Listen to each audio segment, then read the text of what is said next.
In this video, I'm going to show you guys how to change the Google Assistant voice. So let's get started right away. So basically what you want to do is you want to open up Google. And once you've opened up Google, you want to click on More at the bottom right. And you want to open up the settings. And right here, all the settings are displayed. And you want to go to the Google Assistant settings. And once you're here, you want to click on Assistant, and right here it says Assistant Voice, and you can click on it.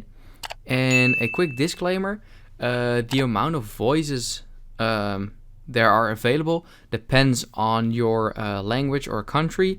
So for me, I only have 2, as you can see, but in English there are a lot of voices, and yeah, that's basically it. So it just really depends on what country or language your phone is in. And yeah, that's basically it. This is how you change your Google Assistant voice. So I hope this video helped you out. Please leave a like and let me know in the comments if it worked, and I'll see you next time. Have a good day.